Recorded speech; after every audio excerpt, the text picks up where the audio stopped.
Kdaj in predvsem kako bo slovensko javno zdravstvo zadihalo s polnimi pljuči? Kakšen javni sektor in javno porabo si v Sloveniji lahko privoščimo? Kako pomagati še izdatneje paradnemu konju slovenskega gospodarstva izvozu? Vse to nocoj z Edvarda Rusjana z letališča na tretjem predvolilnem soočenju s predstavniki naslednjih političnih strank.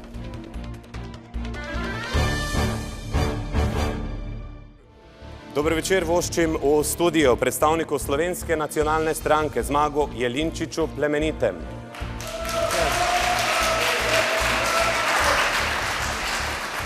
Dober večer Uroš Šprikl, Demokratična stranka upokojencev Slovenije. Dober večer. Jernej Pavlic, stranka Alenke Bratušek. Dober večer. Ter naposled Franc Trček, Levica. Vse skupaj prav lepo pozdravljam torej na tretjem predvolilnem soočenju, kjer bomo obravnavali, kot smo že dejali, naslednje teme. Dame in gospodje, veliko jih je. Eno najbolj perečih, ki jih ta vlada, pa imamo tukaj predstavnika koalicije, žal ni uresničila, je zdravstvena reforma. Ja, in nekdanja ugledna pravnica, še vedno ugledna oseba, ne pa več pravnica, drugo funkcijo opravlja, opozarja na to, da se ljudje v Sloveniji, ko zadeva javno zdravstvo, lahko merimo že po nasmehu. Vlasta Nussdorfer. Zdi se mi, da tu tudi ne sme igrati veliko vlogo denar. Nekdo seveda, ki ga ima veliko, lahko gre na operacijo v tujino. Lahko si privošči lepotno operacijo. To je seveda tudi stvar prestiža in denarja. Vendar za tisto osnovno zdravstvo, zobozdravstvo, to je velik problem. Plačljivost zobozdravstvenih uslug. Tukaj so ljudje, ki prihajajo k varuhu brez zob. In že, ko odprejo usta, vidiš, v kakšnem pomanjkanju živijo in ko povedo, da imajo 300, 500, 400 evrov invalidsko pokojnino, si ne moreš zamisliti, da bi si lahko dali popraviti zobe. In tukaj opozarjajo, da so čakalne dobe predolge in zelo jih moti, če v isti ordinaciji nekdo reče, da pridejo na vrsto čez 6 mesecev, če bi plačali pa v sosednji ali celo v isti popoldne, isti dan. To je nedopustno, zato ker vidijo, da se mora vse plačati. Tako torej Vlasta Nussdorfer, varuhinja človekovih pravic, ugledna pravnica, gospod Jelinčič, vam pa dajem izziv. Zobozdravstvo pa se ne bova omejila tako, že v zdravstvu je problem in se razlikujemo. Če nekaj plačaš, si na vrsti prej, če nekaj ne plačaš, če nimaš denarja, pač kasneje. Odgovor Slovenske nacionalne stranke na to večno kislo jabolko slovenske politike. Še huje je, da tisti, ki imajo pozicije, imajo pravzaprav zdravstvo zastonj, jim tudi plačati ni treba in preskakujejo vse vrste. Vsi mogoči politiki, predvsem ta vladna, bi rekel, kohorta, ne uporablja tudi našega zdravstva ne. Veliko gospodov se je šlo zdraviti v tujino, na operacije v tujino. Navadni ljudje pa tega ne morejo početi. In za navadne ljudi, za marsikoga, za otroke, mi zbiramo zamaške za to, da jim plačamo neko operacijo, zdravstvena blagajna se pa v bistvu ni prazna, nikakor ni prazna, ampak se prazni na napačen način. Prazni se na lopovščinah, prazni se na dobavah, prazni se na dobaviteljih, ki si zaračunavajo strahotne marže, prazni se na podkupninah, ki jih dajo določene inštitucije in določenim zdravnikom in določenim ljudem, ki skrbijo za vse skupaj. Skratka, smo na dnu. Pa še ena zadeva je, ko pridejo migranti, imajo takoj vso zdravstveno oskrbo. Naši ljudje čakajo po mesece, po leta nekateri. In potem, ko pride na vrsto, zdravnik dostikrat ugotovi, se pacient je pa medtem že umrl. To je svinjarija, za katero bi morali absolutno kazensko odgovarjati gospe in gospodje na Ministrstvu za zdravje in pa tisti, ki so povezani z njim. Gospod Prikl.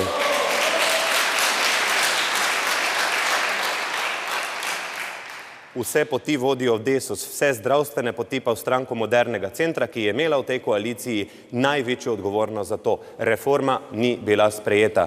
Kako se Desus, glede na svojo moč, proporcionalno znotraj koalicije, počuti odgovornega do teh ljudi, ki so danes tukaj, in do gledalk in gledalcev, da zdravstvena reforma ni sprejeta, da čakalne vrste niso bistveno krajše in da midva danes nimava boljšega dostopa do zdravstvenih storitev, kar je jasno, kot sva ga imela pred 4 leti. No, jaz seveda moram, kar zadeva sprememb na področju javnega zdravja oziroma zdravstva v Sloveniji, nažalost ugotoviti, da so praktično ta 4 leta zadnjega mandata bila izgubljena.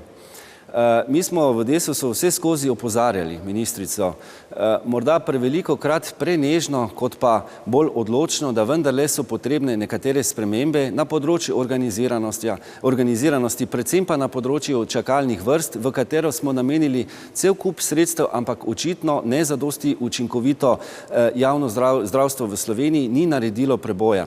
Jaz, kot rečeno, z obžalovanjem ugotavljam, da ni bilo tistih sprememb, ki smo jih mi pričakovali, tudi z rešitvami, torej ponujali rešitve ministrici. Veste, da je bila takrat, verjetno bo to tudi pod vprašanje, interpelacija zoper ministrico za zdravje. Takrat je predsednik vlade jo pokril, prevzel tudi vso odgovornost in mi smo pričakovali, da bo vendarle vsaj v drugi polovici mandata bodo vsaj nekatere spremembe nakazane. Do tega ni prišlo in seveda moram ugotoviti, da bo, jaz ne bi rad tukaj govoril o reformi, ampak o spremembah na področju zdravstva v Sloveniji potrebno maksimalno hitro ukrepati in to takoj na začetku naslednjega mandata. Nažalost, v tem mandatu nam to ni uspelo. Seveda tudi Desus nosi tukaj sorazmeren del krivde, nikakor pa ne odločilnega. Očitno smo bili premalo odločni pri tem opozarjanju ministrice, ki je bila za naše sugestije, za naše dobronamerne predloge gluha. Ja.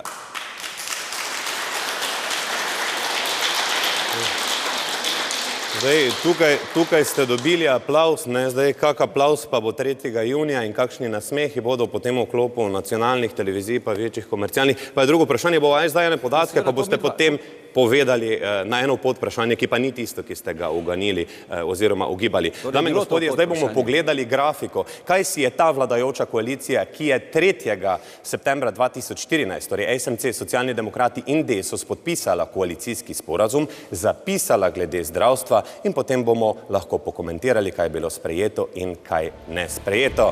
In kot vidite, zaveze iz koalicijskega sporazuma za zdravstvo, skupna javna naročila v zdravstvu, razmejitev javnega in zasebnega zdravstva, negovalni oddelki in paliativna oskrba ter naposledice ničelna toleranca do korupcije v zdravstvu. Kot nalašč izziv, gospod Prikl, za vas, jaz prosim, jaz veste, da sem zelo konkreten, ne bova tu širila demagogije, kaj ja, kaj ne, vi sam po 4 točkah mi poveste, kaj ste naredili, kar niste, odgovor delno naredili, to pod ne šteje, ker polagate račune pred volitvami v Državni zbor. Izvolite. No, torej, čisto vseh 4 točk si nisem zapomnil, ampak kar zadeva razmejitve javnega in skupna javna naročila. Samo veste, kaj se človek vpraša, kako pol vi lahko ste v vladi, če niti ne veste, kaj imate zapisano v koalicijskem sporazumu, to bi vi mogli vedeti, ne da vam jaz tole predvajam, pa si vi ne zapomnite. Sam... Gospod voditelj, vi ste očitno videc, vi poznate najbrž celotno koalicijsko pogodbo in tudi veste, kaj se bo zgodilo 3. junija, ampak šala na stran, Torej, gospod Prikl, da ne bova imela, kar ga imamo včasih, da ne bova imela konflikta, bom kar jasno in glasno povedal. Vi kandidirate za poslanca Državnega zbora, jaz ne. Niso samo 4 določila. Vi ste koalicijski poslanec in vi, za razliko od gospoda Jelinčiča, ki je užival v svoji vili na Tivolski zadnja 4 leta, pa delal tisto, kar ga veseli, ste vi bil v vladi, tudi za moj denar. In zato zdaj pač odgovarjate na konkretne izzive, jaz se vam opravičujem. Vam bom pojasnil. Seveda, razmejitev javnega in zasebnega zdravstva je v tej državi še vedno zelo jasna. In kot veste, je stališče Desusa, da to še zmeraj ostane in mi seveda podpiramo javno zdravstvo, ki mora biti dostopno vsakomur pod enakimi pogoji in brez vsakršnih omejitev. Lahko greva po točkah, prosim.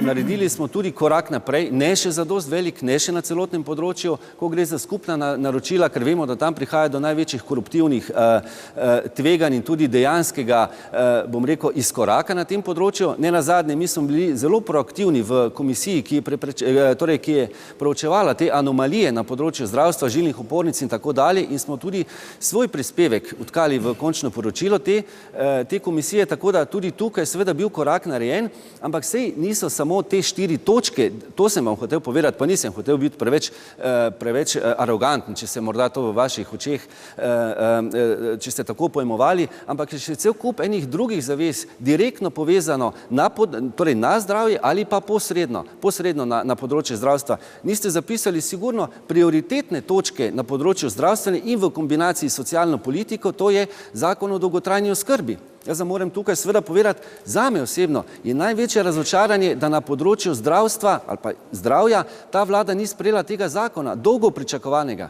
Jaz sem bil z enim namenom v tujini na sedežu OECD-ja, kjer sem govoril z eminentnimi strokovnjaki na tem področju, ki so se pripravili na moj takratni obisk, me opremili s celo vrsto gradiv in to sem jaz prinesel v to državo in to smo dostavili tudi na ministrstvo. Jaz se bojim, da je to ostalo v nekem predalu čist na dnu ali pa celo romalo v okrogli fascikl. In to je tisti zakon, ki ima dolgoročne pozitivne učinke tako na sedanje, bom rekel, srednjo generacijo, kot tisti, ki so zdaj v tretjem življenjskem obdobju in tudi dolgoročno na vse nas. Dobro. Pa še verjetno kakšna zadeva. Na te zadeve konkretno še pridemo. Gospod Trček, zelo konkretno. Zdelo se je, ali pa je vtis napačen, da ekonomska politika v tej državi narekuje zdravstveno politiko. Ja, ne sem zdelo se, temu je res tako. Glejte, opozicija, koalicija, mi smo bili vsi na vaših penezih, tudi gospod Jelinčič, kar v neki meri, kot izven parlamentarna stranka. Čist na začetku mandata sem enkrat srečal Brgleza, ki je šel s čika, in sem rekel, glej, 7 let, 9 firm, 5,3 milijarde. Kaj boste naredili? Pa je prišla še vodja poslanske skupine, pa sta me začudeno gledala. Sem si rekel, v glavi piši kuči gotovo je. To je bil zdaj problem. Zdaj, razumem precep kolega Prikla, ampak gospod Gantar, njihov poslanec, bivši minister, je vodil dobesedno ta odbor, ki se je imel pogosto občutek, da gre za neke osebne zamere med gospod Milojko in njim. Sred mandata mi je sama rekla, to je citat, se opravičujem, vsi me zajebavajo. In je pol naštela vse po vrsti. Pa Kuštrin, pa ovi, pa uni, pa tretji, pa peti, Sej to je bilo vidno in odgovornost politike, ne glede na to, koalicija, opozicija, vse verjetno hočemo biti vsi zdravi. Upam, da se vse glede tega strinjamo v tej družbi in državi. Vse te zgodbe pa vemo, kakšne so. In v Levici smo seveda za javno zdravstvo, za solidarnost v zdravstvu, za to, da neke zavarovalnice ne služijo par 10 milijonov, pa še tisto smo šli izgube pokrivati v bolnišnicah. Komu smo mi dali 150 milijonov? Tem istim dobaviteljem. Generike imamo predrage pri nas, pa imamo Krko, ki dela generike, vem, ki mi več kot pol familije v zdravstvu dela. Skratka, cela vrsta zadev in politiki tle se moramo nekako oddaljiti do cele vrste interesov in lobijev. Ampak gledajte, ne spuščam nivoja razprave, ne spuščam nivoja. Grem v ta diskurs, katerega greva, okej? Pa vprašam, kje je frajer, ki bo te lovke porezal? Kdo je ta frajer? Je v Desusu, je SMC, je v Levici, kje? Tukaj. Pogovarja se z vami, ja. Ampak mi bojo grozili smrtjo, ampak tega se ne bojim. Sem vam odgovoril, ne spuščam razprave. Gospod Pavlič, je ta globoka država, je ta zdravstveni dobavitelji, če hočete, ti, ki so dobavljali 3-krat, 5-krat dražje žilne opornice, so ti del te globoke države, ki je zdaj ena glavnih besednih zvez nove stranke iz SMC-a Dobovškove dobre države. Je to del globoke države in en od ključev do uspeha zdravstva. Lep pozdrav vsem skupaj. Zdaj bom najprej odgovoril na vaše vprašanje, potem se bom pa dotaknil širše zdravstva. Ja, vsekakor. V času vlade, ko je vodila gospa Alenka Bratušek, je minister iz stranke Desusa odstopil in kot razlog navedel, da je prihajalo do pritiskov iz ozadja. Potem se je to enako zgodilo tudi naslednji ministrici, gospe Skaza, ki smo jo predlagali mi in je prav tako odstopila, povedala, da je odstopila zaradi pritiskov in nihče od teh ministrov ni nikoli pojasnil, kateri pritiski so, kdo so ti ljudje, ki pritiskajo. Na mene osebno oziroma tudi na druge člane ni nihče pritiskal nikoli in zato smo tudi to poprašali in nikoli nismo prišli do odgovorov. Zdaj pa, če se vrnem na srž problema te vlade, jaz mislim, da je srž problema v kadrovanju. Če ti kadruješ v zdravstvene institucije, v svete zavodov, ljudi s hrbtenico, ljudi, ki ne grejo na funkcijo zato, da bi delali sebi korist oziroma za neke dobavitelje, potem lahko od njih pričakuješ, da bodo delali v dobro institucije. V tem mandatu smo videli, da je vlada potrdila 5 direktorjev v UKC Ljubljana. Med njimi je bila tudi direktorica iz članica Desusa, ne vem, je še podpredsednica ali ni, ampak je bila med njimi tudi ona. In dokler bo kadrovanje v zdravstvene institucije potekalo na tak način, ne kaj znaš, ampak kaj veljaš in čigavo izkaznico nosiš, potem lahko pričakujemo take rezultate. Zdaj pa še kar se tiče financ, ker veste, da v stranki Alenke Bratušek skušamo biti čim bolj egzaktni in številkami stvari pojasnjevati, ker govoriti na pamet, tako kot je gospod Jelinčič govoril, denarja je dovolj, potem pa rečeš, ja, res je, neki odstotki in neki milijoni se vsekakor razgubijo, ampak to niso številke, s katerim se da reševati zdravstvo. V zdravstvu je vsekakor potreben dodaten denar, odklopiti vse dobavitelje, ki seveda služijo. Je pa treba povedati, da če je ta vlada v sredini mandata povišala plače zdravnikom in so iz 30 milijonov izgub, kot jih je bilo v vseh zdravstvenih zavodih, to povišali na 140 milijonov in potem z interventnim zakonom reševali dejansko plače zdravnikov, potem veste, da so se reforme lotevali na napačni strani. Namesto da so se lotevali reforme pri problemu, pri pacientu, se pravi, da bi denar namenjali za več storitev, za boljše storitve, za ohranjanje košarice, so se lotevali reforme pri tem, kako obdržati zdravnike na neki ravni. Tako da jaz mislim, da je potrebno usmeritev, da je treba biti usmerjen k pacientu in mora biti ključna reforma za skrajševanje čakalnih vrst. Prav. Preden se lotimo nadaljevanja in razprave, besedo bosta dobila gospod Prikl in pa gospod Jelinčič, se bomo posvetili naslednji grafiki. In sicer, spoštovane in spoštovani, bomo pogledali, koliko radi se primerjamo, govorimo o denarju, koliko pa sploh druge države, s katerimi se lahko in tako radi primerjajo, namenjajo za javno zdravstvo in bomo videli podatke. Torej, delež javnih sredstev in nasploh sredstev na prebivalca, ko zadeva zdravstvo. Norveška, sever Evrope, 4610 evrov, Švicarska konfederacija, 4565, Avstrija, naša severna soseda, 3676, povprečje 28-terice, bodoče 27-terice, 2100, 2200 evrov, mi pa 2003 evra. Gospod Prikl in gospod Jelinčič. Ja. Slovenija namenja bistveno manj denarja kot ostali in če želimo imeti storitve na nivoju, kot jih imajo sosedi, je potrebno več denarja. Jaz bom pa zelo konkreten, gospod Pavlič, ne? Koliko je koeficient zaupanja v to ali pa ne vem, kakršenkoli korelacijski koeficient, da mi dva dava 1 evro v zdravstvo, koliko ga bodo po vaše še pokradlo od tega dodatnega evra? Zaupanja ni, koeficient je nič, če me vprašate o koeficientu. Zdaj, ker se tiče pa tega, ko je gospa Alenka Bratušek vodila vlado, smo imeli sestanke z vsemi temi zdravniki in strokovnjaki, ker smo jih tudi povabili, da prevzamejo funkcijo, gospod Bešič in vsi so bili povabljeni v to skupino in na koncu smo prišli do tega, da ni izgub 500 milijonov, kot je šlager, ki ga vrtijo marsikdo in potem nagovarja volivce, da je 500 milijonov izgub. Ni toliko denarja, ker večina denarja od 1,6 milijarde gre za plače zdravnikov. Denarja se lahko razgubi med 50 do 100 milijonov, to je maksimalno, ne pa 500 ali milijarda, kot radi operirajo. Vsekakor je to treba porezati in temu narediti konec. To pa lahko naredimo s skupnimi javnimi nabavami, ne zaločenimi, ker potem nekdo v Mariboru nabavlja po eni ceni in v Ljubljani po drugi ceni. Ampak jih ni, ne? Gospod Prikl, zdaj dajem besedo vam pa eno podvprašanje, dovolite, ne? Zdaj, ko poslušam gospoda Trčka in gospoda Pavliča, vzamem eno usporednico oziroma pridem do ene ugotovitve. V zdravstvo kradete, vi pa z Gregorčičeve z vlade, ker tudi Desus sedi v njej, gleda, kako krade in pravijo, mi imamo zvezane roke, oprostite, ne moramo nič narediti. To je globoka država. Ne vem. No, gledajte, ta tretja oseba množine, da kradejo, ne vem čisto natančno, na koga se je nanašala. Jaz bi rad pojasnil te številke. Čakaj, samo malo, si zatiskamo oči pred korupcijo v zdravstvu. Kolegi z nacionalne televizije, pa je konkurenčna televizija, so naredili čudovito delo, gospod Prikl. A je kdo v zdravstvo naslednji dan, ko bi morale po Klemenčičevo, ne, parafraziram, leteti glave, je kdo odletel? Poglejte, najbrž poslanci nismo tisti, ki moramo ljudi pošiljati v zapor. Zato imamo seveda organe pregona. Gospod Prikl, oprostite, banalizirate zdaj problem. Jaz vas sprašujem, ali obstaja v zdravstvu korupcija? To vas sprašujem in kako zajeziti to korupcijo. Ne, da ste poslanci odgovorni, mi vemo, zakaj ste poslanci odgovorni, zato da sprejemate zakone, pa takšne, ki so v korist nas vseh, ne elit. Poglejte, da obstajajo anomalije, če hočete, koruptivni ljudje v zdravstvu, to je nesporno dokazala preiskovalna komisija, katere člani smo, oziroma v kateri smo aktivno sodelovali tudi predstavniki Desusa v državnem zboru.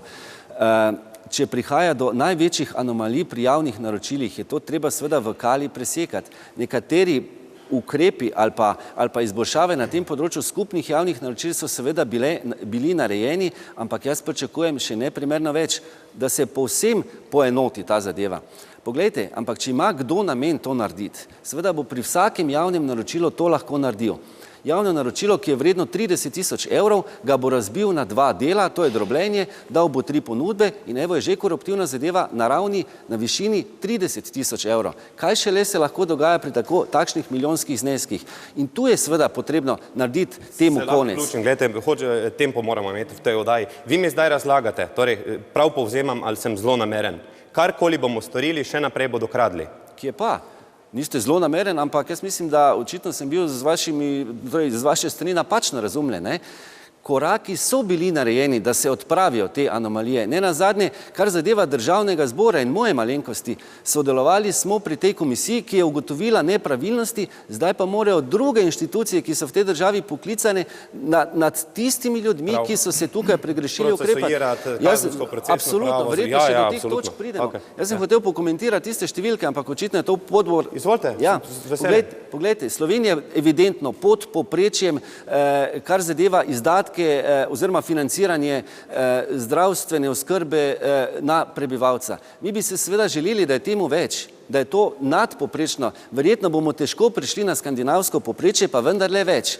Nekaj smo v tem zvezi že naredili, ampak očitno je pa tudi to, ko ste nekateri, ko je kolega očital Jelinčiču, da na pamet govori, da denarja v zdravstvu je zadosti. Najbrž ga nikoli ne bo zadosti, če bi si želeli idealno zdravstvo. Je pa seveda nekaj res. Ta denar, ki se steka v zdravstveno blagajno, bi moral biti definitivno drugače porabljen, učinkovito porabljen. Ja, in napake, bila to, moramo seveda vsi skupaj si priznati, ko se je pri pogajanjih z zdravniki najprej njim sami niso pričakovali ugodilo in seveda je šel potem stampedo po celem javnem sektorju navzdol, ker so seveda vsi pričakovali, da bodo nekaj tukaj dobili. Gospod Jelinčič, zdaj vi pa pravite, gospod Prikl se nekako ne strinja z vami. No, treba je povedati, da Desus je bil v vseh vladah praktično doslej. Gospa Bratuškova je pa tudi vodila eno vlado. In kaj so naredili? Ne eni, ne drugi niso naredili nič. Zadeva se samo kobali naprej in ni prišlo do nobenih sprememb. Dejstvo je, da je treba uvesti kazensko in materialno odgovornost do tistih, ki so to omogočili in do tistih, ki so to izvajali. In to bomo naredili, ko pridemo v parlament. Mislim, da je še kar nekaj drugih strank, ki to podpirajo. Treba je pa seveda volivcem in volivkam povedati, ne več voliti tiste, ki vam kradejo iz žepov in ki dajejo denar ne vem kam vse, v jahte in ne vem kam. Namesto da... Jaz moram replicirati gospodu Jelinčiču, ker... Bratuškova ni bila premijejka mogoče? Je bila, ampak jaz bom repliciral, da če se že nagovarjamo ljudi, da tiste, ki vam kradejo, iz stranke Alenke Bratušek noben ni bil zaprt, noben ni bil obsojen, noben ni bil obtožen. In nihče ni vzel, nihče iz naše stranke si ni prilastil knjig ali kakšnih drugih potrebščin iz Državnega zbora, tako da kritike poslušati iz stranke, ki ima take ljudi, sodišče je dalo meni prav in ne zvračajte kakršnekoli krivde na meni. Sodišče je dalo meni prav, vi pa še niste prišli na sodišče, vaša stranka, pa upam, da bo. In mi nikoli ne bomo prišli, ker nimamo med nami ljudi, ki bi storili kakršnokoli napačno dejanje, tako da... Pridem na vrsto, se bojo okrog svinčnikov kregali. Zelo na kratko, da bo nekaj uravnilovke tukaj. Lahko ste kritični, lahko smo kritični in lahko sem kritičen do Desusa, da je morda premalo odločen in premalo, da je toliko po mizi. Veste, koruptivnosti pa Desusu ne morete nikoli in nikdar naprtiti. Naši ljudje nimajo skritih računov v tujini, naši ljudje ne vozijo jaht, ki bi si jih prislužili z umazanim denarjem. Dajmo ostati, prosim, pri zdravstvu, ker zdaj svinčniki pa kuli, pri banalnostih smo zdaj. To se politika nikoli ne bo poenotila. Vi se boste kregali, če vas bo, ne vem, 10 ali pa 100 v parlamentu. Izvolite. Glejte, nažalost Levice še ni bilo, da bi urejala zdravstvo. Dejstvo je, kot metodolog bi rekel, tisto vaše preračunavanje na prebivalce malo nerodno, ker določeni sistemi stanejo in v mali in v veliki državi. Res je, da Sloveniji dajemo zdravstvu točno 19% manj, kot je neko evropsko povprečje. Če primerjam sosede Avstrijci, oni dajejo 8% BDP-ja, mi dajemo 6,7. In zdaj, ko to ljudem rečeš, ljudje ponavadi rečejo, v zdravstvu kradejo. Ja, imamo korupcijo v zdravstvu, dokazali smo jo, ampak to ne izključuje dejstvo, da moramo v zdravstvu dati več denarja. Mi imamo na vsezadnje, veste, Ministrstvo za zdravje, zdravje ljudi bi jaz dodal, in vse dosedanje vlade so se ustrašile določenih močnih lobijev in to je neko dejstvo.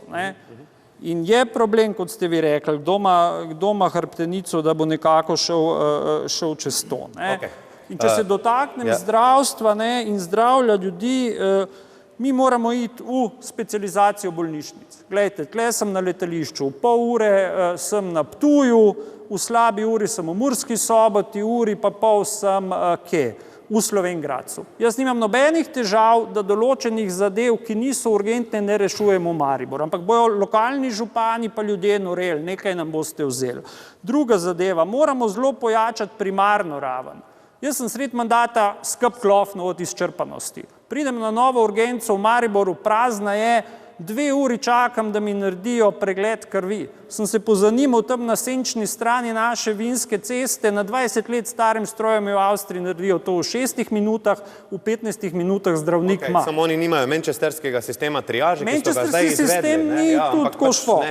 Bomo videli. Skratka, zdaj je ena druga tema pomembna. Širimo razpravo, da ni vse v financah, so tudi pomembni ljudje. In v enem mandatu naj bi samo z UKC Maribor odšlo nekje 43 zdravnikov.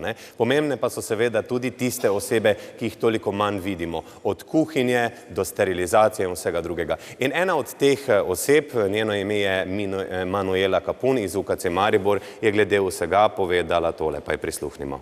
Premalo nas je. Glede na to, da ne uspemo pokoristiti prostih dnevov, da delamo 5 ali več 12-urnih delovnikov v mesecu, bi jaz rekla, da nas je hudo premalo.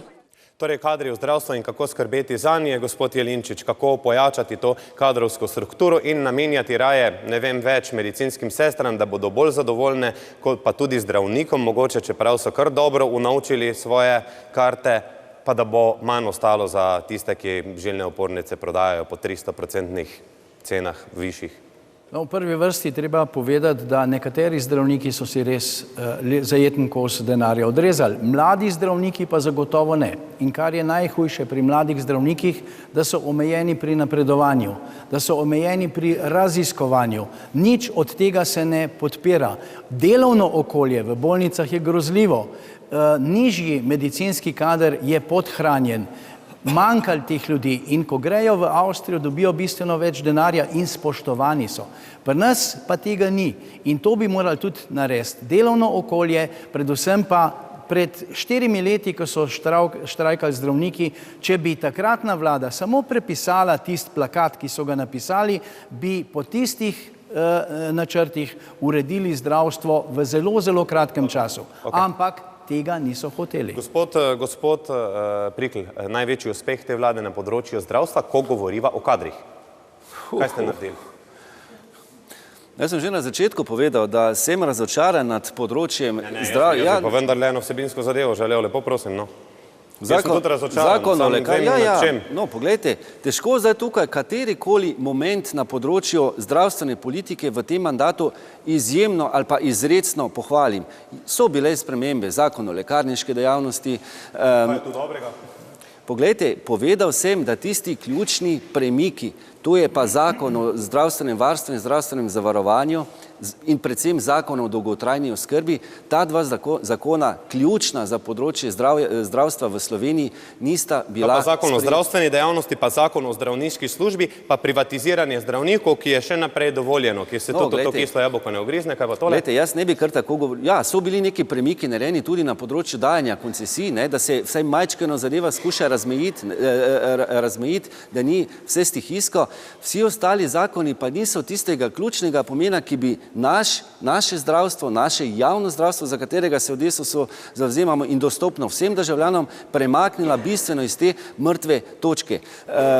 Glejte, v odpravo čakalnih vrst smo namenili kar nekaj denarja. Zelo nežno, zelo malo se te čakalne vrste znižujejo, kar je seveda velik problem ali pa praktično nič, kar čaka še novo vlado. Ampak nekaj drugega bi želel opozoriti. Poglejte, imamo več zelo pomembnih subsistemov, če hočete, zdravstvo, sociala, zaposlovanje, vojska, policija in tako dalje. Poglejte, očitno se moramo odločiti, kaj je ključna prioriteta. Ne nazadnje, če vi poslušate, pa nočem bežati zdaj od te teme, če poslušate obramboslovce, tiste, ki skrbijo za naše vojsko, za policijo, pa še za kakšno področje, ne, bodo rekli, tudi za vojsko se namenja premalo denarja, NATO želi več, ampak gledajte, dragi moji, ker pač prihajam iz te stranke in zase mislim, da lahko kategoričen trdim, da imam neki socialni čut, pa veste, ko moram primerjati obrambo, vojsko in represivne zadeve na eni strani in na drugi strani zdravstvo, ki je nam vsem potrebno, ne glede na to, koliko smo stari, pa bo pač potrebno reči, tukaj je potrebno zvišati, tukaj je potrebno večji procent nameniti zdravstvenemu sistemu, socialnemu področju, pa še kateremu, obramba pa te zadeve, ki pa niso ključnega pomena, me pač čist malo briga, če so neke zaveze dane NATO. To je pač zdaj v tem trenutku bolj potrebno. Ko bo pa to pošlihtano, oprostite, na preprostosti, potem pa se lahko gremo tudi v kakšni novi top, novi tank nakupiti. Na kratko?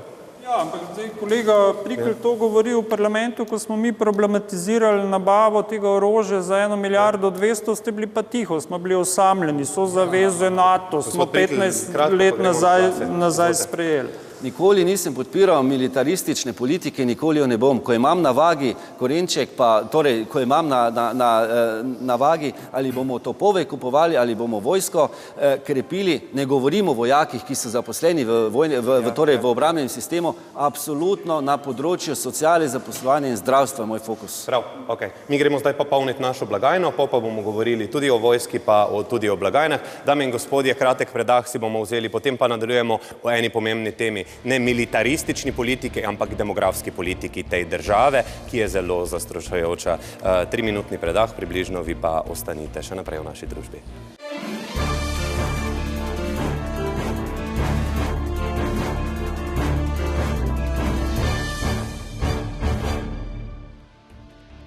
Dobrodošli nazaj, spoštovane gledalke in gledalci, tukaj na letališču Edvarda Rusjana in tudi vi, spoštovane in spoštovani, pred televizijskimi ekrani soočamo predstavnike parlamentarnih in neparlamentarnih strank. V tretjem soočenju smo. Reševali smo zdaj zdravstvo, ga ne rešili, ampak pereče stvari, koraki pa so storjeni, pravi predstavnik koalicije. Bomo videli pa, kako naprej in ali bo imel Desus in obstoječa koalicija sploh še priložnost ugrizniti v to kislo jabolko. O tem torej v nadaljevanju nocojšnje razprave z Magom Jelinčičem, Plemenitim, Urošem Priklom iz Desusa, Jernejem Pavličem iz stranke Alenke Bratušek ter Francem Trčkom iz Levice.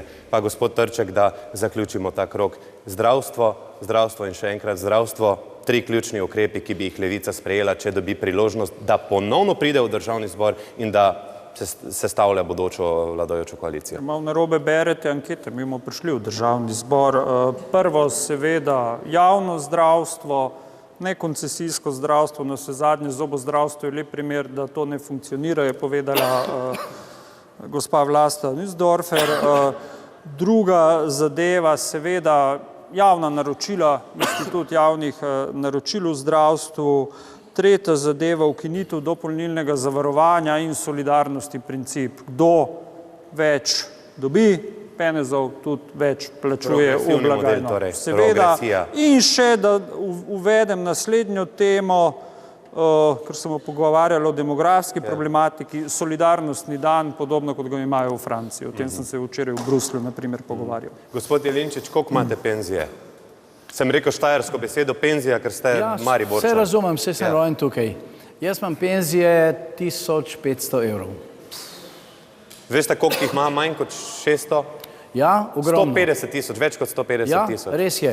Ampak nisem jaz kriv za to, ampak je krive vse vlade od leta 1991 doslej. Kaj pa vsi parlamenti, v katerih ste tudi vi bili, gospod Jelinčič, samo malo, da nekaj razčistiva, vi ste tudi bili v številnih sklicih državnega zbora, zdaj, če se ne motim, do 2008. leta v vsakem sklicu državnega zbora do takrat. Drži? Drži. Bili ste zakonodajalec, pritiskali ste na tipko.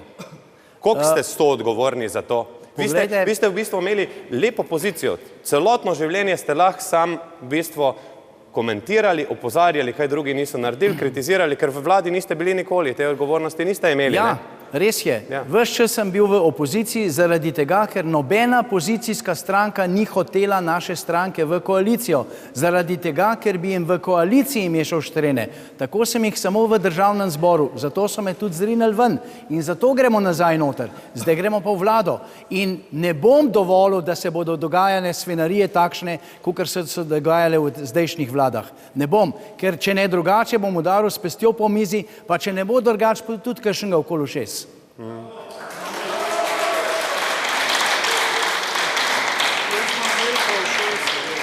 Gospod Trček pravi, da ima velika ušesa, jaz pa vas sprašujem, katerega politika bi potem udarili okrog?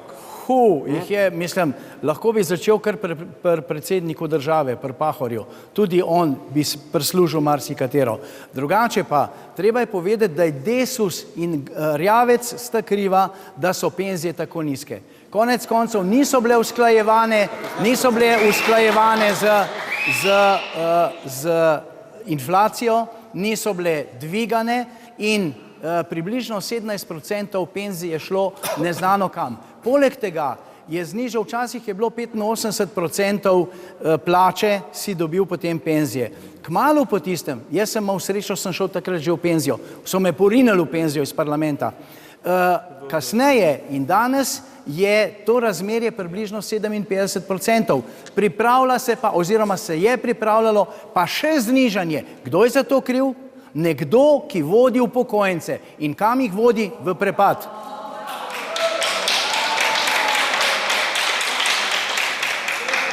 Jaz bom zdaj vseeno tukaj bom tvegal, pa bom malo kritičen do tega šarlatanskega izvajanja kolega Jelinčiča. Verjamem, da sva toliko prijatelja, da me ne bo okrog ušes, ne? Pa vendarle. Počelna napaka, da so se pokojnine do leta 2015 realno zniževale, je seveda reforma pokojninska za časa Antona Ropa.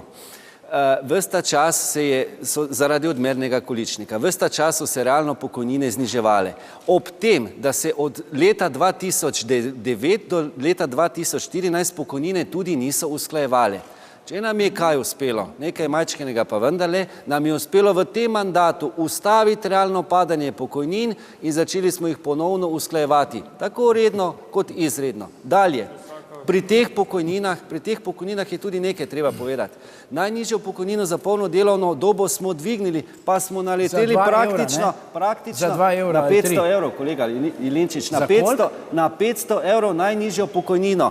Pa smo bili deležni takšne kritike. A lahko zaključim? Ko hodim med ljudmi, nikoli ne slišim, da bi imel 500 evrov, ampak po 360. Ti, ko imaš 1500 evrov penzije, tebi je lahko govoriti. Ampak tukaj mi ne mislimo končati. Tukaj ne mislimo končati. Sam malo,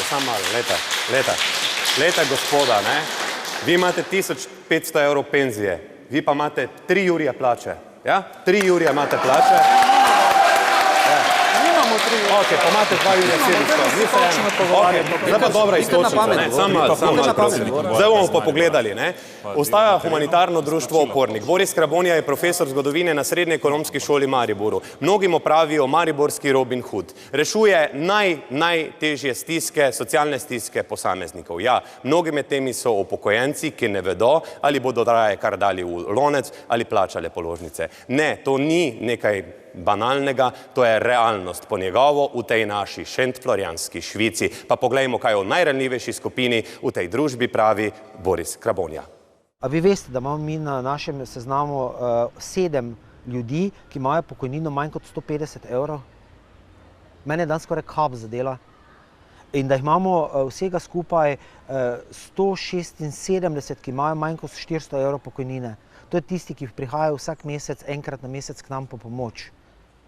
In to je naša realna slika in to je ta beda slovenske družbe 21. stoletja, ki nas je lahko sram od prvega do zadnjega, da smo te ljudi pahnili v totalno revščino. Tu ne govoriva samo o začasni revščini, tu govoriva o permanentni revščini babic in dedkov, ki so oddelali svoje in ki pravzaprav imajo pravico do dostojne jeseni svojega življenja. Vas je sram, spoštovane gledalke in gledalci, vas skrbi, da živite v taki družbi, se vprašate, ali nas vodijo pravi ljudje? Boste svojo abstinenco ali pa z neabstinenco kaj spremenili, ali mislite, da se ne da spremeniti nič in boste s tem, ko ne boste odšli na volišča, odločitev prepustili nekomu drugemu, manjšini, kakorkoli. Gospod Prikl. Ne, lahko postavim vprašanje. Izvolite. A je vas vsaj, mene kot državljana je kot državljana, a je vas vsaj malo sram? Ne, ni me sram. Poglejte, svoj mandat poslanca sem v teh 4 letih opravljal odgovorno in sem se trudil, da po najboljših močeh svoje predvolilne obljube skušam realizirati. Vam bom postregel z 2 podatkoma. Z finančnim ministrom smo se usedli poslanci Desusa in naš predsednik v naši poslanski pisarni. Povedali smo mu, da vztrajamo, da ne želimo slišati, ne, da se pokojnine ne bi tako redno kot izredno usklajevale. Ni hotel, ni popuščal. Na koncu smo mu rekli, to povej pred ljudmi, to povej tistim ljudem, ki imajo 500 in nižje pokojnine. Na koncu smo dosegli redno in izredno usklajevanje, na koncu smo ta trend padanja pokojnin zaustavili. A vam povem, kaj je rekel prejšnji finančni? A lahko zaključim? Gospod Prikl, lepo prosim, gledajte, pa ne bomo širili, to se pogovarjamo zdaj že verjetno, ne vem, zadnje pol ure o tem, kako je Desus, pa kako ste naredili premike. Vi me pošiljate pred sramotilni steber, skušam vam pa pojasniti, vprašali ste me, če me sram, vam skušam pojasniti, zakaj mi ni sram. Še en podatek vam bom postregel. V prejšnji vladi, ko je bil minister za finance gospod Čufer, je povedal, a lahko zaključim.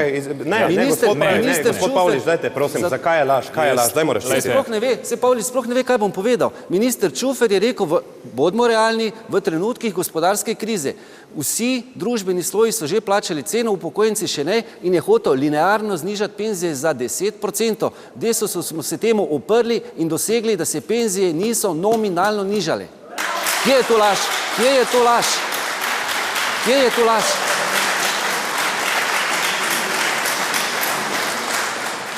V Sloveniji so se pokojnine znižale samo enkrat. To je bila leta 2012. V tej vladi je bil Karel Erjavec skupaj z Desusom. Sprejeli so zelo glasni ZUJF in 26 tisoč upokojencem znižali pokojnine. Samo enkrat v Sloveniji skupaj z Desusom. Skupaj z Desusom. To je potrjeno in to vsi vejo. Kot drugo, ko smo se pogovarjali o zniževanju in reševanju krize, ko je bila država v bankrotu leta 2013, nikoli nismo sprejeli ne gradiva, nikoli na vladi nismo govorili in nikoli v parlamentu ni bilo dokumenta o znižanju pokojnin.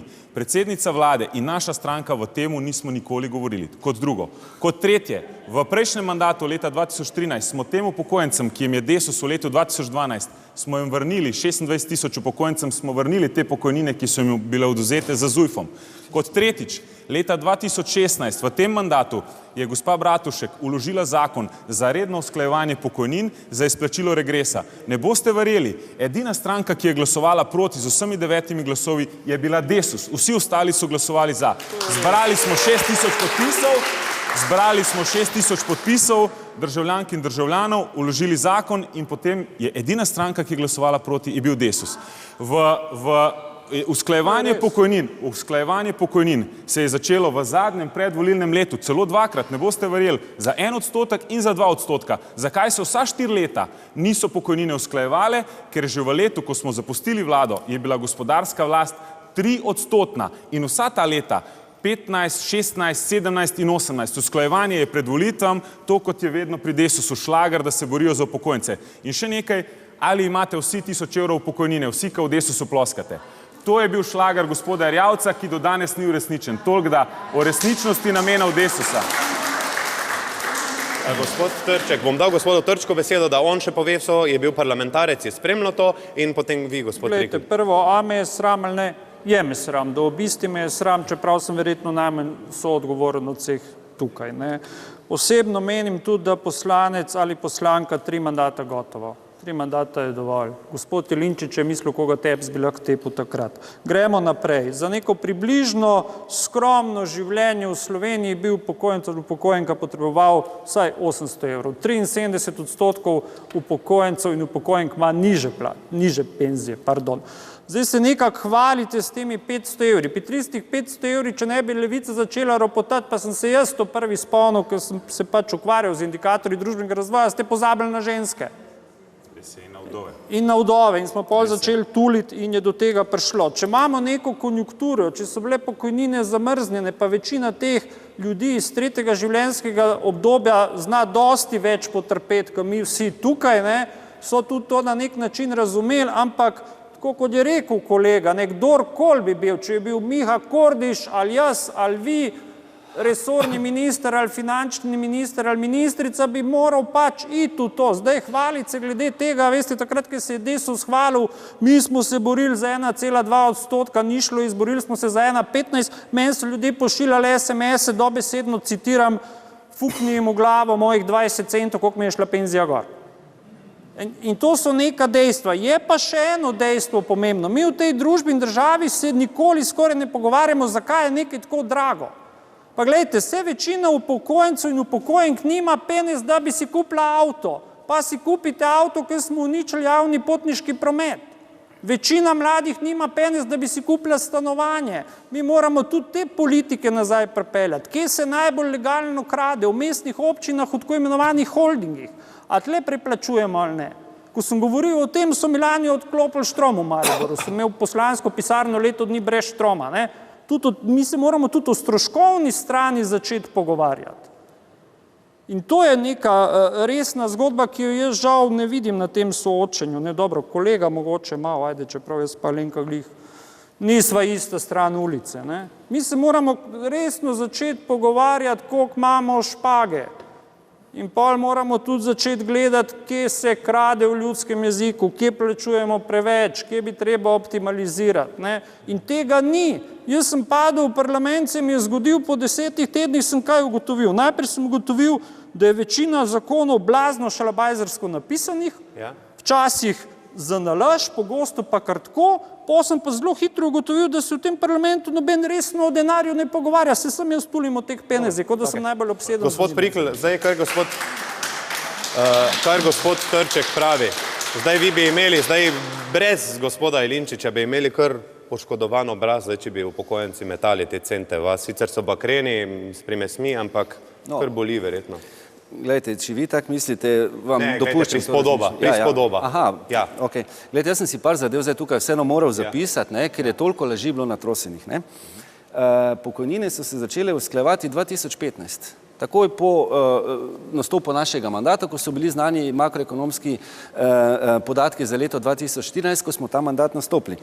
Zdaj pa bi resnično želel v treh... Kateri so tisti makroekonomski podatki, ki po vaše ključno vplivajo na to, ali določena politika, vlada lahko zviša pokojnine ali ne? V koalicijski pogodbi smo se dogovorili, če bo 2,5% rast bruto družbenega produkta, bomo začeli usklajevati tudi izredno pokojnine in to zapisali v koalicijski sporazum in to na tisto redno zakonsko z domicilnim zakonom urejeno usklajevanje, valorizacija pokojnin. To je to in to smo dosegli. Takrat so se nam smejali, so rekli, pa sej nikoli ne bo 2%, kamoli 2,5% smo dosegli.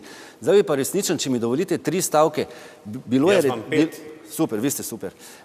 Glejte, da smo samo poslanci Desusa glasovali proti upokojencem, verjetno je kolega iz Zavezništva Alenke Bratušek govoril o... Ne Zavezništvo, je stranka Alenke Bratušek. Stranka ste že dobro, stranke Alenke Bratušek govoril o tem, da smo bili proti 2 višinama regresa. Drži? To si verjetno hotel povedati. Dvakrat ste glasovali proti.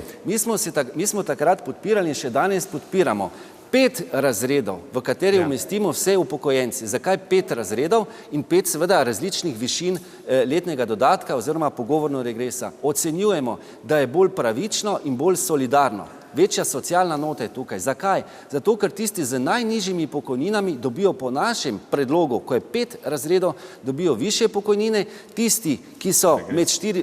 Regresa, pardon. Tisti, ki so med 450 in 600 evrov, za njih praktično ni razlike med njihovim in našim predlogom. Ja, res pa je, da tisti, ki pa imajo nad 650 evrov pokojnine, dobijo nekoliko nižji regres in to je vsa umetnost, to je vsa matematika. 5 razredov je po našem in po mojem trdnem prepričanju socialno bolj pravično. Zavezali pa smo se, da regres izplačujemo vsem upokojencem in to smo tudi dosegli. Zavezali smo se, da popravimo krivice za neusklajevanje za nazaj, tudi vložili smo ta zakon, pa ni bil uslišan, nobenega posluha ni imel. To je bilo 10...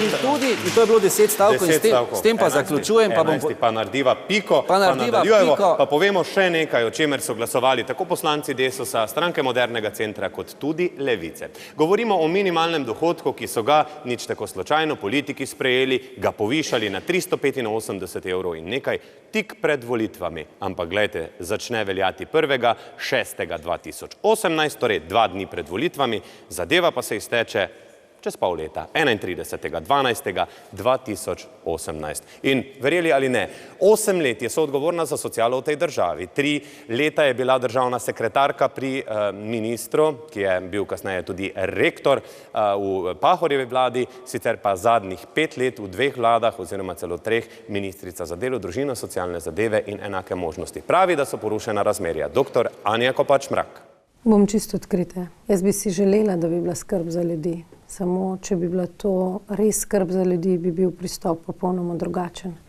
Če bi se mi na koaliciji lahko jaz dosegla višji dvig, bi seveda cel sistem prilagodili temu dvigu, kjer je šlo pa najprej za napako, potem pa za odločitev stranke Modernega centra Mira Cerarja, da podpre to rešitev, pa danes pomeni, da imamo porušena številna žal razmerja v družbi, pri čemer seveda tisti, ki so brez vseh dohodkov, razumemo njihovo stisko in vsem privoščimo in je 385 evrov tudi še vedno malo.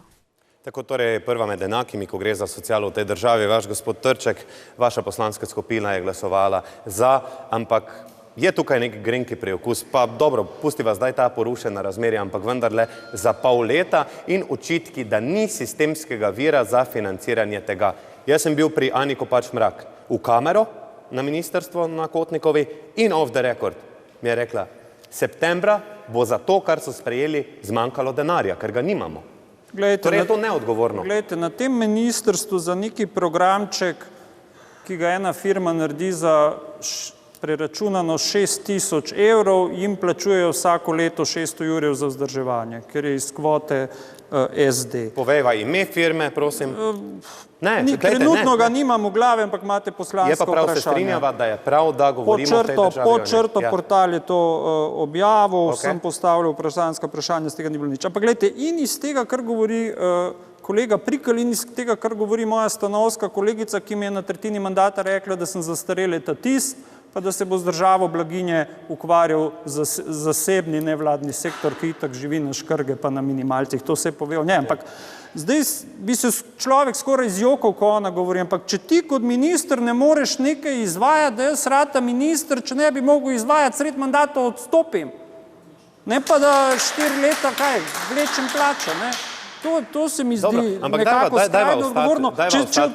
Če greva k temi, mi smo se v Levici z glavo ob zid nabijali glede teh zadev. Jaz sem kolega Krabonjo lahko Uroš vodi ta odbor pripeljal v Ljubljano, da jim je razložil, ljudje v Mariboru jejo hrano za pse. Pa je bil predlog Levice, ne vem, pa dajte se nekaj zmigati, pa so glasovali proti. Pa jaz to ne razumem, sem očitno preveč butas. Socialni demokrati, govorimo o njih. Pa vsi so glasovali proti. Desnica je pa itak v sporednem vesolju slovensko.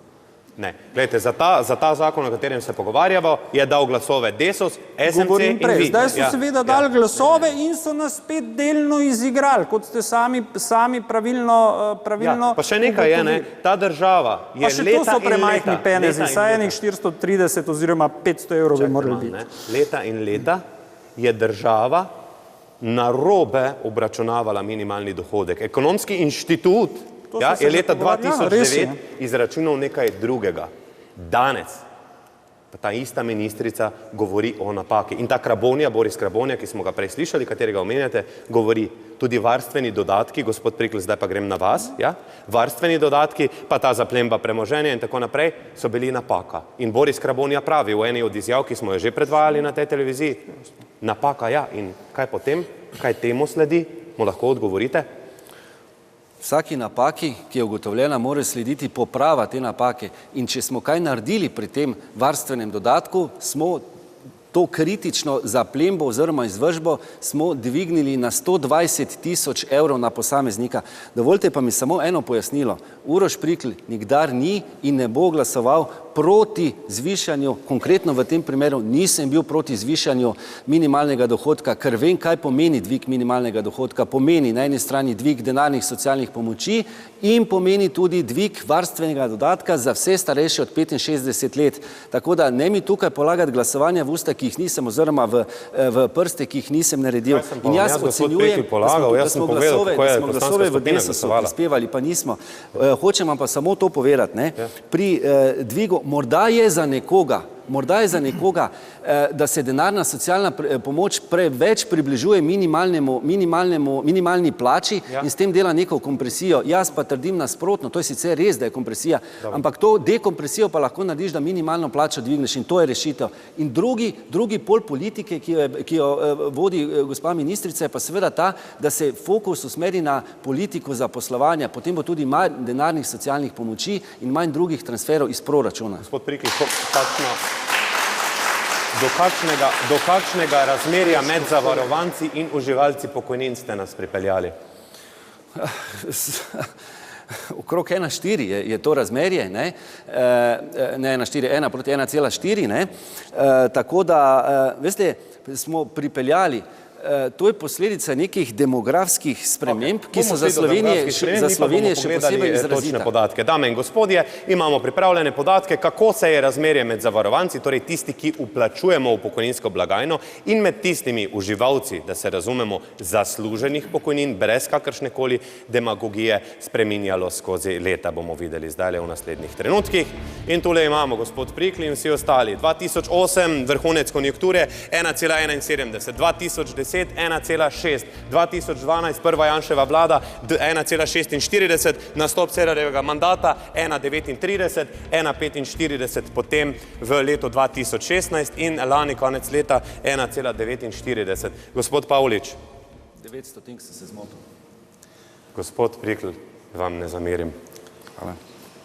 Pozitivna informacija je, da se trend dviga, da gre trend v smer, da se razmerje veča. Zdaj, jaz sam bi si želel, da seveda razmerje med, se pravi, delovno aktivnimi in med tistimi, ki uživajo pokojnine, seveda zraste čim više in zato je treba preprečiti, da vsi možgani, ki gredo v tujino, se tudi vrnejo, ker ni problem, da grejo v tujino, si naberejo neke izkušnje, pomembno pa je seveda, da to znanje prinesejo nazaj in potem tudi uživamo mi neke njihove sadove, ki jih pridobijo v tujini, se pravi znanja, izkušnje in tudi povezave in potem v Sloveniji to izkoristijo. Zdaj, jaz bi rad poudaril, kar se tiče teh višine socialnih pomoči in socialnih podpor, mi v stranki Alenke Bratušek predlagamo en poseben ukrep. Sicer v prvi fazi je to za mlade in sicer univerzalni temeljni dohodek. Mi predlagamo, da v naslednjem mandatu naredimo poizkusno verzijo univerzalnega temeljnega dohodka za mlade od 18 do 25 let, kjer bomo z neko testno poizkusno dobo ugotovili, ali univerzalni temeljni dohodek nekje okrog 300 evrov bi se sukal, omogoča mladim, da tako v navednicah rečem safety net oziroma varnostno mrežo, da lahko prehajajo od posameznega delodajalca k drugemu delodajalcu v primeru brezposelnosti, lažje preživijo ta vmesni čas, ali pa, če se odločijo seveda za študij, lažje pokrijo neke stroške. Saj veste, kaj vas bom vprašal? Kdo bo plačal to? Poizkusna študija ni draga, to so delali tudi na Finskem, vsekakor iz državnega proračuna, ker iz te študije bi se seveda zavzemali, da pridobimo neke uporabne podatke. Kdaj va predpostavlja 10 milijard, imava v tej vreči, koliko je teh 10 milijard je treba dati za ta ukrep?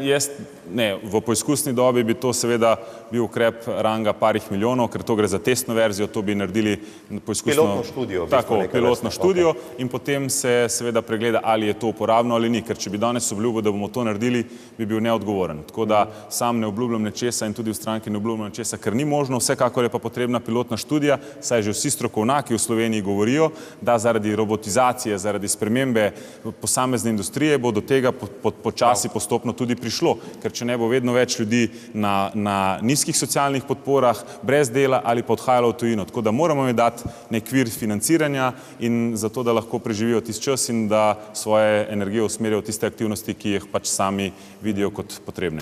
Tik pred predmorom, gospod Trček, bom dal vam izziv, zelo konkreten bom, ne? Vsako delo šteje, so kričali Židan, Kopač Mrakova, marsikdo, tudi kdo drug še na levici, ne? Zato se je za 0,04 popravilo razmerje tudi na račun, ker je avtorska pogodba, pokojninski prispevki pa podjemna pogodba. Ampak kaj smo s tem, vsako delo šteje v tej državi, podražili smo tudi študentsko delo, kaj smo dosegli? Da je več dela na črno ali smo v bistvu prispevali v pokojninsko blagajno in rekli, ok, malo smo popravili vse skupaj, res na kratko. Glejte, bom drugače povedal, jaz dostikrat rečem, tiste dejavnosti, ki ne morejo generirati dobrega tisočaka bruto, moramo srednjeročno ukiniti, ker imamo že zdaj siromaka, pa bomo imeli pol še še naprej Vi siromaka. upate to samo Hribarju Miliču na gospodarski zbornici, ki kriči, Smo taki in drugačni sociologi, ja. 4,7 se dvigne minimalna plača, on kriči. Gospodarska zbornica v bistvu ni več zastopnik slovenskega gospodarstva, je zastopnik sam dela slovenskega gospodarstva. Ni zastopnik, jaz sem tudi družinsko firmo razvijal, čeprav sem v Levici, v turizmu, pa vem, kako je to, ne. Ampak mi dejansko, gledajte, vsa ta zgodba, ne, mi se moramo vprašati, kaj bomo delali, da bomo bolj živeli. To je osnovno vprašanje. Mi imamo tle, gledajte, Talum, ki kuri 11 vsega slovenskega štroma, po subvencionirani ceni. Imamo kaj imamo? Impol, ki morajo skoraj znanstvena fantastika, da dobimo obvoznico, namesto da bi imeli mogoče zraven tega letališča najboljši inštitut, ali en 5 najboljših na svetu za aluminij in bi iz tega aluminija znali nekaj delati, če ga že znamo kuhati, pa pol izdelke delati. Tle, a veste, mi nimamo ministrstva za gospodarski razvoj in tehnologijo. Kaj je pa delal minister? Najprej nam je dimnikarje sesul, pa pogrebno dejavnost, pa vam je z drugim ministrom Omicom zaračunal, če imajo un motorček za 25, pol je hotel sesut manjše avtošole in tako naprej. Mi se ne pogovarjamo, kaj bomo delali. To je eno ključno vprašanje. Noben demografski sklad s takim filozofiranjem, kot se ga gremo, večino tega soočenja ne bo rešil. Prav. Kmalu se vrnemo nazaj in gremo na kratke oglase. Dame in gospodje, pravijo, da je življenje tragedija, če ga gledate od blizu, a če ga gledate od daleč, je komedija. To verjetno velja tudi za politiko o tej, kakšna bo pri pokojninah, pa tudi kar zadeva paradni konj oziroma srce naše družbe, gospodarstvo, o tem v nadaljevanju. Ostanite z nami.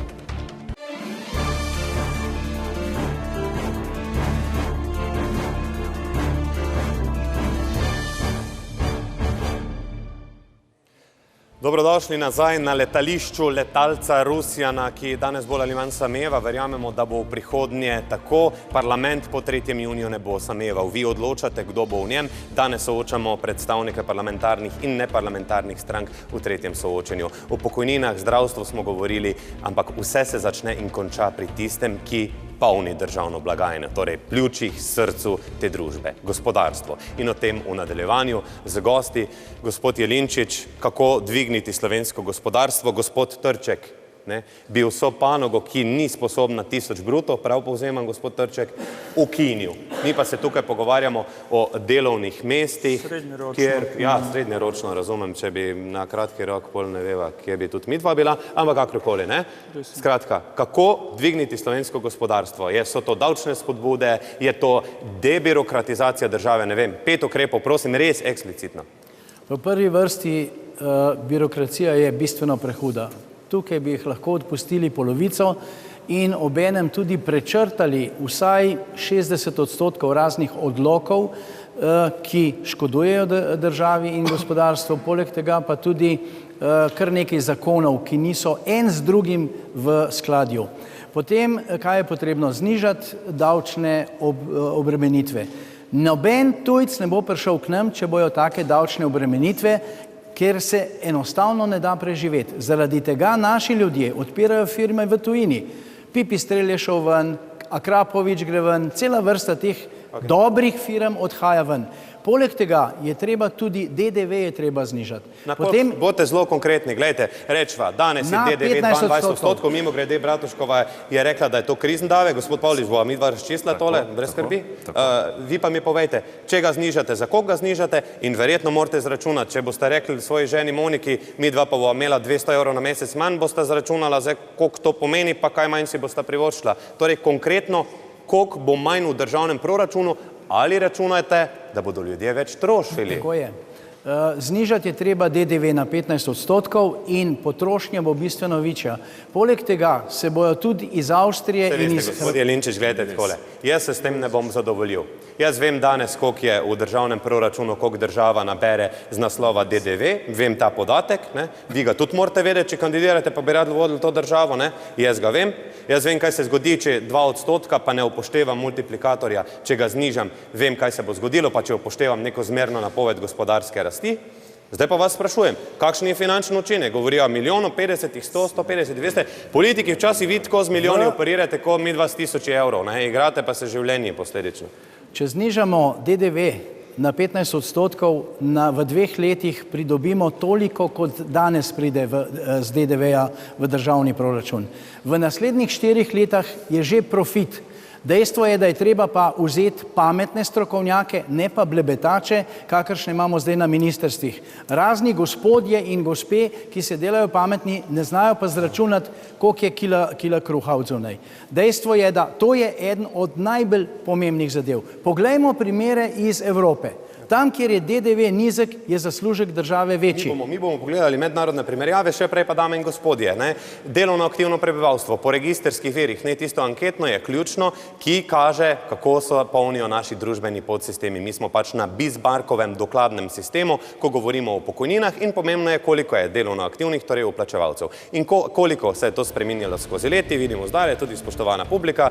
Leta 2008 smo imeli na vrhuncu prejšnje konjunkture 879 tisoč delovnih aktivnih ljudi, 4 leta kasneje 810, najnižji nivo leta 2014, Bratuškova se zaradi Jankoviča in spora v stranki poslovi, pride veliki rešitelj dr. Miro Cerar. Leta 2017, danes, torej konec, ko zaključuje Cerar svoj mandat, pa 845 tisoč. Gospod Prikl, če vprašam koga z SMC-ja, to je njihova zasluga. Vi ste ustvarili 47 tisoč delovnih mest, lahko vam rečem hvala, pa grem, pa ne bom, pa bom vprašal, kdo je zaslužen za to, vseeno. Poglejte, jaz imam občutek, pa lepo vas prosim, ne mi, gospod voditelj, zameriti, da ko je kaj dobrega, ko se kakšni dobri podatki prikazujejo, potem so vsi drugi v tej vladni koaliciji deležni te pozitivne kritike, ko pa je kaj slabega, pa vse na desus. Pa seveda ni temu tako. Lahko pa še jaz o svojih občutkih spregovorim. Pomembno je, kaj menijo tisti, ki vam režejo kruh. To so pa volivke in volivci, oni bojo odločali, ne? Dragi moji, dejstvo je, da je Desus bil del te vladne koalicije, da so razmerni del odgovornosti za dobre in slabe... Gospod Prikl, jaz vas sploh ne napadam, jaz vas sprašujem, s katerimi ukrepi po vaše se je to, ali je to naredilo gospodarstvo samo, ali so katere ukrepe vlade svetstva pri tistih ukrepih tudi za zdravstvo? Ok, bom probal biti egzaktni, zelo kratek. So bile nekatere spodbude, s katerimi je potrebno še nadaljevati. Katere? Davčne spodbude za zaposlovalce, davčne spodbude za tiste, ki so zaposlovalce. Čakajte, samo malo. Vi govorite o davčnih spodbudah za zaposlovalce. Povejte mi en ukrep. Pravzaprav, oprostitev prispevnih stopenj za tiste, ki so zaposlovali prve iskalce zaposlitve, tako imenovani 30 minus. Zaposli.me, recimo, je eden od ukrepov ministrstva, ja, recimo. So ukrepi za Maribor, za okolico, za ta kritična območja, za Pomurje, ne vem kaj, zakaj jaz naštevam, vi morate. Vse sem vam skušal, pa ste me prekinili. Ne. Poglejte, nekaj ukrepov na področju aktivne politike zaposlovanja seveda je bilo. In prej ste pokazali, koliko se je znižalo, oziroma v letu od 2015 do zdajle, zvišalo tudi aktivni prebivalci, torej aktivni zaposleni na upokojenca. Kako se je to razmerje nekoliko zvišalo. Tukaj ste prikazali podatek, koliko je več aktivnih prebivalcev v Sloveniji. To so posledice prvič na eni strani ukrepov gospodarske in zaposlovalne politike in na drugi strani, bodimo tudi realni in odkriti, posledica neke konjunkture, nekih spodbud, nekih ugodnih številk na makroekonomskem področju. In to je seveda posledica vsega navedenega. Bi pa želel, ste vprašali 5 ukrepov, pa bom samo 2 naštel, ali pa 3. Ne, lahko mi 5 naštejete, jaz vam dam za... Tu ne bom ponavljal, želim si, da bi ne bili predimenzionirani z številnimi zakoni, nepotrebnimi ovirami takšnimi in drugačnimi, skratka odprava ovire. Drugič, želim si, da si vsi tisti delodajalci, ki zaposlujejo ljudi, ki vlagajo v inovacije, ki vladajo v nova delovna mesta, da se jih še dodatno stimulira tudi davčno. Naslednja zadeva, ki je potrebno bo prevetriti, nikakor ne govorim o novih bremenih finančnih, ampak prevetriti obremenjenost delodajalca in delojemalca. In še bi lahko našteval. Odlično. Sam časa nimava, da bi še lahko našteval. Verjamem, da je to najen edini problem v tem primeru. Gospod Pavlič, zdaj pa takole, ne?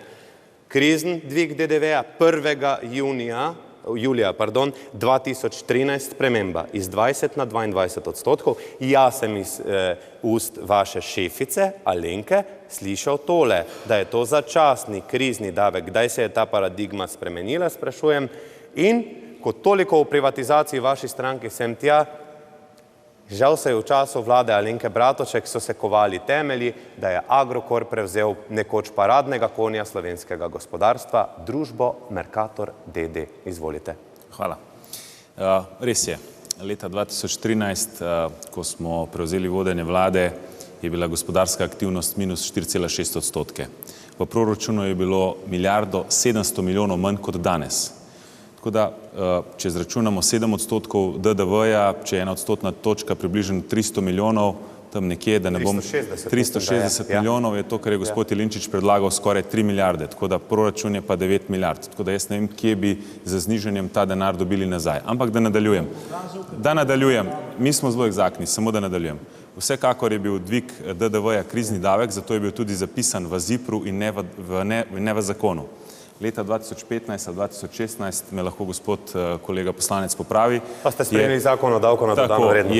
Je vladna koalicija za SMC-jem na čelu sprejela in zapisala dvignen DDV v zakon, ki je postal stalen in trajen. Lahko je tukaj replika, gospod Prikl, se strinjate, da ne boste rekli, da je voditelj zlonameren, zdaj vam poslanec. Jaz tega ne očitam kot slabo, jaz bi sam rad poudaril, kakšno je naše stališče do dviga DDV-ja.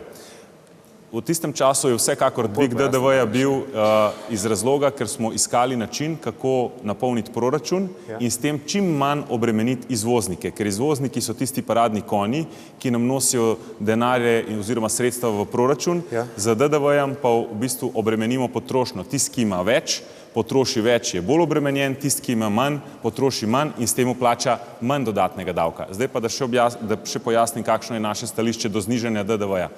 Mi nismo za to, da se DDV zniža na predkrizno raven.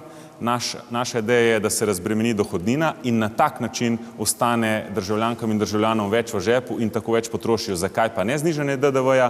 Preprosto zato, ker če znižaš DDV za 2 odstotni točki, trgovci in ponudniki ne bodo znižali cen in na tak način bo poraba ostala na nižjem nivoju, saj bodo cene ostale enake, ljudem pa s tem ne bomo omogočili večje potrošnje, tako kot predlagajo nekateri. Tako da iz tega vidika jaz mislim, da je potrebno poznati ekonomsko in finančno politiko, če želimo predlagati in govoriti o nekih ukrepih in biti v okvirih. Zelo iskreno. Dovolj dolgo se poznava, da veste, da ne bom verjel oziroma se zadovoljil s tem, bomo dobili z dohodnino. Kaj boste naredili z dohodnino? Boste višali olajšave, boste širili razrede, ožili razrede, naredili socialno kapico in koliko bo ta ukrep v bistvu prinesel manj v proračun. Spet dajva upoštevati realno podlago, koliko je danes dohodnine. Glejte, vi ste poslanci, bi radi bili in morate te zadeve, ne morava se mi dva v fiziki pogovarjati, ker je ne poznava, o tem pa se morava, ne? Razbremenili bi obdavčitve plač z dohodnino in to pomeni nekje v rangu 450 milijonov, bi država tukaj dobila manj skozi dohodnino in toliko več bi dejansko ostalo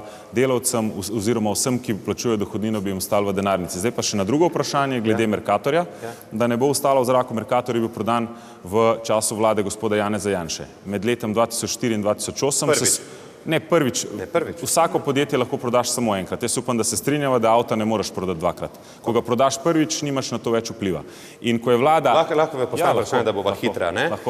Jaz vam posodim 2 milijardi evrov.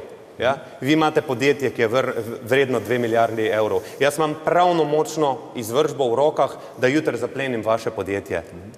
Kdo je lastnik podjetja? Vi ali jaz? Ne razumem vašega vprašanja. Ja, dolg je bil, Mercator je imel dolg pri državnih bankah, ne? Prevzem Mercatorja se je financiral, ne prek Laškega, Istrabenza, drugih, ne? Tukaj ne bova prišla skupaj, ker Mercator je imel dolg pri 56 bankah. Naše slovenske banke... Prevladujoč vpliv v konzorciju bank, ki se je prodala, je imela NLB.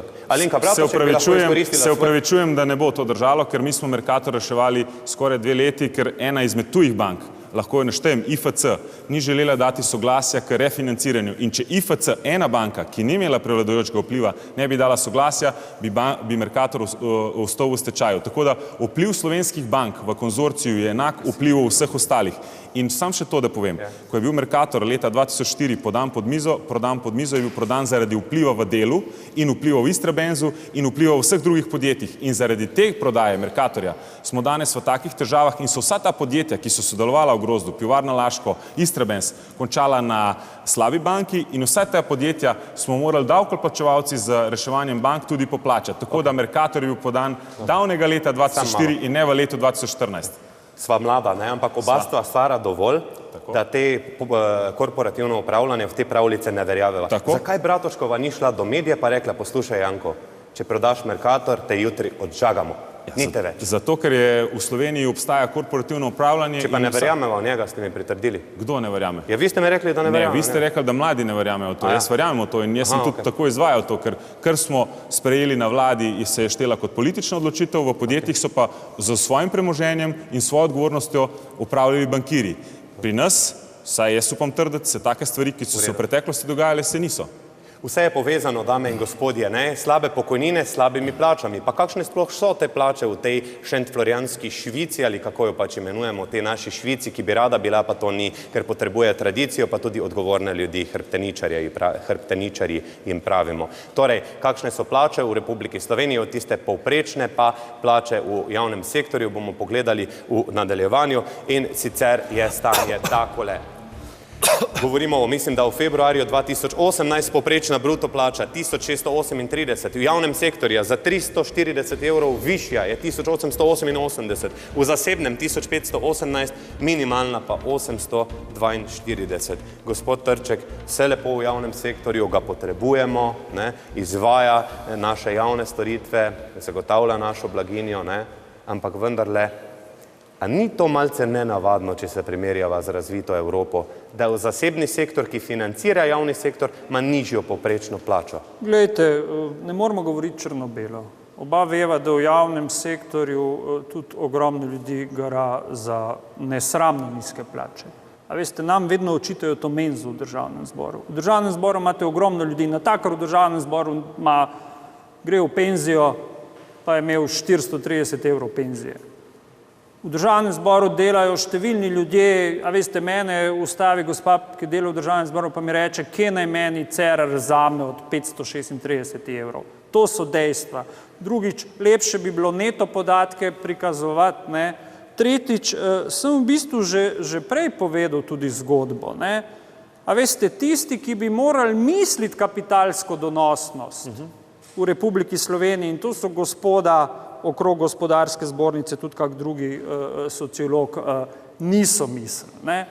Tle je problem, ne, in a veste, ko smo mi v Levici predlagali izenačitev osnovne in minimalne plače, to je tisti dober Jurja bruto, ne, in to na 736 evrov, smo dejansko lovili to stanje, da se človeku največ zvrne šoldo v njegov žep, ne.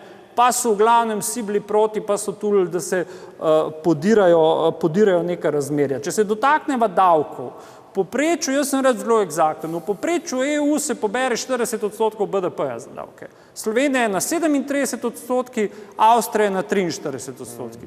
Jaz se tle strinjam s kolegom, to, kar govori gospod Jelinčič in podobni, ne, to je razvojni model, da bomo šli proti Moldaviji. A veste, treba se je zavedati, kaj je tudi funkcija davkov, ne. Z davki v bistvu neki družbi, ki ima v misli sama sebe, usmerjaš razvoj. Pa vam razložil na enem primeru, ker so se mi vsi smejali, ne, ker Židan ni znal prebrati, ne. Imamo eno veliko pivovarno. Mali pivovarnari ne morejo z njimi tekmovati, ne. Je monopolna situacija. Niso se izborili, da ne bi imeli trošarin kot vinarji. Je evropska direktiva, ki pravi, v takem položaju lahko jim znižaš trošarine.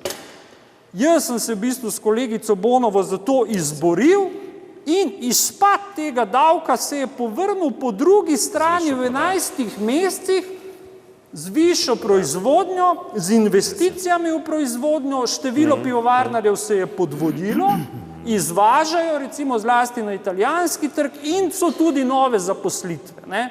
In to so primeri, kako je treba misliti davke od primera do primera, mi pa tle nekaj bluzimo. Kako naj obdavčujemo kapital? Govorim o zakonu o davku od dohodka pravnih oseb, kot se ki je efektivno malo pod 14%. Ne? Mi smo seveda v Levici za zvišanje davka na dobiček, ne? Na vse zadnja, veste, o davčni stopni govorimo, koliko naj bo. Višja davčna stopnja, ne? Jaz lahko rečem 25, a veste, ampak v tej državi je treba tudi začeti resno modelirati. Jaz pravim, sumerci so bolj pametno delali. Gospod Pavlič, koliko naj bo davek na dobiček?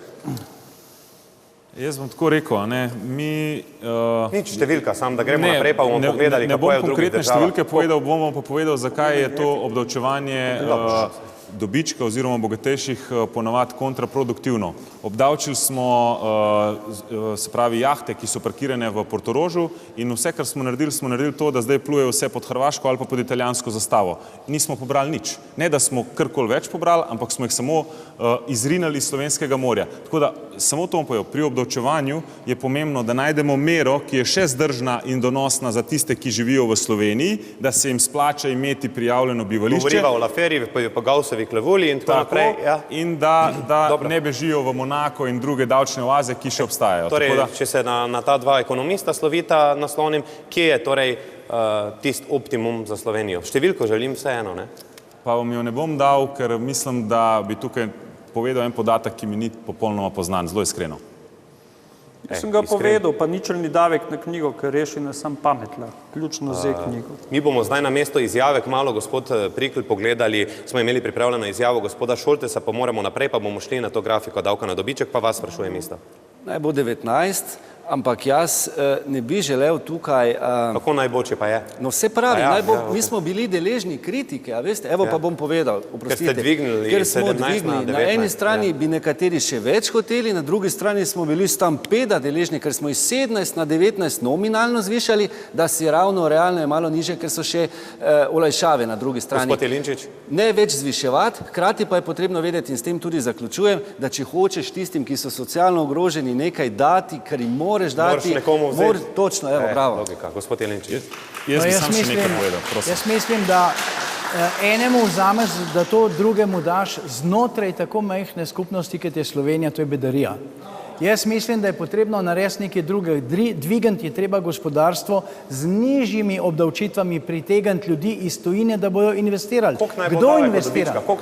15% je dovolj. Bomo pogledali zdaj, kako je drugje v Evropi. 15% je dovolj, če pritegnemo tujce, ker... Ok, boste razvijali to tezo oziroma teorijo. Mi pa zdaj pogledamo, torej, kako je drugje z davkom od dobička pravnih oseb oziroma kako je dobiček obdavčen, ker ga nekatere države različno. Mi smo vsaj tiste, ki ga podobno, torej, in s kom se lahko primerjamo in kje smo ne nazadnje v teh skupinah. Bomo videli zdaj kmalu. Evo, tule je. Davek na dobiček v državah Evropske unije. V Avstriji 25%, na Hrvaškem 18%, v Italiji kar 33%, na Slovaškem 21% in na Madžarskem 9%. Gospod Trček, ne? Vi ne bi želeli živeti, čeprav razumem, na Madžarskem. Ne bi želel živeti na Madžarskem zaradi tega, ker to zame ni demokracija, zaradi tega, ker Orbanov zet pokrade ves denar od evropske kohezije in 40% draže izvaja projekte. Ne bi želel živeti zaradi tega, ker ko greš v bolnico, si moraš s sabo prinesti WC papir. Če živim v Mariboru, se seveda bom prej primerjal z Avstrijo. Ampak seveda, mi se moramo tudi vprašati, kakšno družbo hočemo. Jaz verjetno sem za neko družbo, kjer bomo imeli kvalitetno življenje. Nisem za neko družbo, da bomo Vesna Godina bi rekla neokolonija znotraj Evrope. In tle je verjetno razlika, veste, med nami. Tudi, ko zdaj desnica tuli, naj pridejo tuje zavarovalnice zdravstvene. Pa OECD ni think tank levice, pa je rekel, v Sloveniji zadostuje ena slovenska zavarovalnica za zdravstvo, pika. Dajmo vse prodati, ne, bo tujc boljši. Klinc bo boljši, ne, Arriva nemškim železnicam, ki so državna firma, dajemo dobičke, ki se subvencionira iz proračuna, šoferji pa potegnejo kratko, pa sindikalisti odpuščajo in tako naprej. Mislim, pa pokrademo se sami, mislim, dajmo že malo misliti začeti.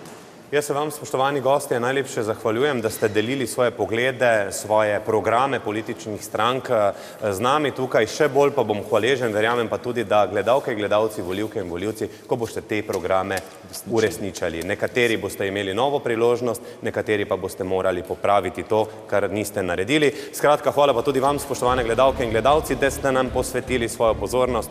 Spet se ponovno kmalu vidimo v 4. predvolilnem soočenju, kar 6 pa bomo jih pripravili, tako da še je dovolj časa, da se odločite za prave, ali pa tudi to, da vas morda ta, v navednicah, cirkus, ki mu pravimo politika, ne zanima. Hvala za pozornost in lahko noč.